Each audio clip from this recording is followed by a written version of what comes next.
Good morning, everyone. We just got the latest update from the National Hurricane Center. Hurricane Ian, still a Category 1 hurricane, but now has winds of 80 miles per hour. Pressure is now down to 980 millibars. With this, we also got a new track from the Hurricane Center. Expected to become a major Category 3 hurricane by Tuesday morning as it approaches Cuba and lifts up towards the north. It'll have winds of 120 miles per hour, then strengthening to a Category 4 hurricane by Tuesday evening with winds of 140 miles per hour as it starts to make that turn by Wednesday morning towards the peninsula of Florida, slightly decreasing in winds, but still expected to be a major Category 3 hurricane with winds of 120 miles per hour, and then begins to enclose on the coast of the Sun Coast up towards Tampa and even portions of the Big Bend area by Thursday. So the track has shifted just east, and then after Thursday there's still some uncertainty, but looking like with that shift of that easterly track, looks like we are expecting to see some higher impacts. As of now, still watching track by track, run by run. Also going to be watching those impacts, and with the latest on those impacts is meteorologist Cam Trant. That's right. We will start feeling some of those tropical storm strength winds out in South Florida as early as Wednesday morning, and then for us here in Central Florida by Wednesday evening in terms of Hurricane Ian. Now, flooding is still going to be a really big concern with this, especially since we'll start to see some of that moisture associated with Ian as early as tomorrow afternoon and evening. So here's a look at what we're expecting in terms of the flood threat tomorrow and Wednesday. You can see tomorrow we are watching the possibility for a flood threat, but look at this in the red here on Wednesday. That flood threat is very likely. In terms of impacts, the bulk of the impacts that we will feel here in Central Florida will be on Wednesday and Thursday, with again flooding being a high concern because we'll be in the eastern side of the system. Severe storms will also be a concern.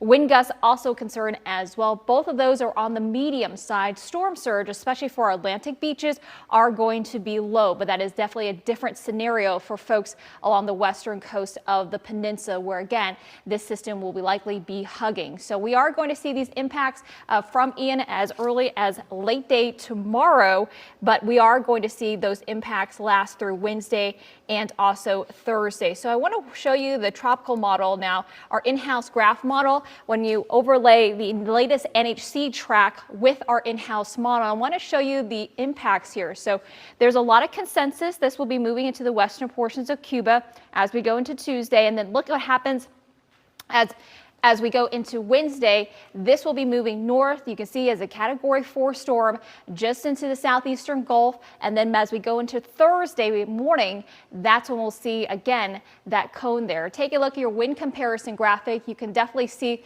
the side-by-side comparison here between the European and the GFS model.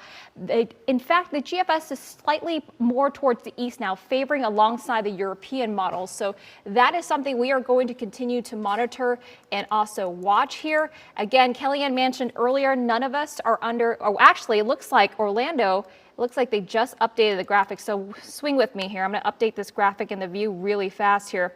It looks now that Central Florida is under a tropical storm watch. So this has just been updated with the 11 o'clock advisory. I'm going to hone a little closer now to show you which counties now are under that tropical storm watch. So you can see the areas in the yellow. Those are the areas now currently under a tropical storm watch, and that includes Seminole, Orange, as well as Lake, Osceola, and Polk counties. So this has just been updated with the latest advisory coming in. Really no surprise with this. We actually expected this as we went through the day today, that likely these advisories would be pushed north. And as of the 11 o'clock advisory, it looks like the NHC has put several counties in Central Florida under the tropical storm watch. So we will continue to keep you posted what these watches mean for us. Kellyanne Klass and I will both have tag team coverage coming up at noon on what potential impacts we could see here in Central Florida. But for now, I'll send it over to Jason Guy. Jason. All right. Cam, thank you. And we do want to let you know you can stay connected to all of these updates and, of course, look at that future cast and the continuing track of Hurricane Ian by downloading the free WESH 2 News mobile app.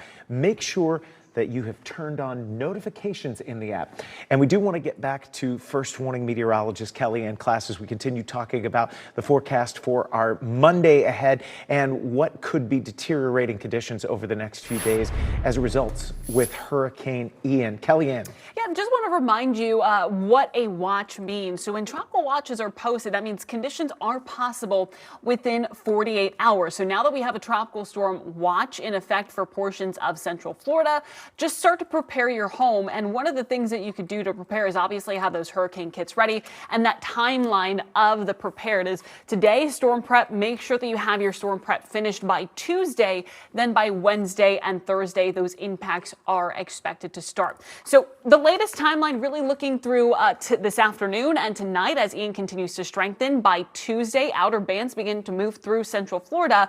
Then by Wednesday and Thursday, those main impacts are expected, although this could be fine-tuned as we get better data on in, especially if it slows down. It could look to linger into portions of Friday, but as of now, looking like Wednesday into Thursday. So we're going to continue to monitor this. Of course, we will have much more for you on WESH 2 News at noon. We'll have the latest models. We'll have the latest breakdown, tell you exactly what to expect.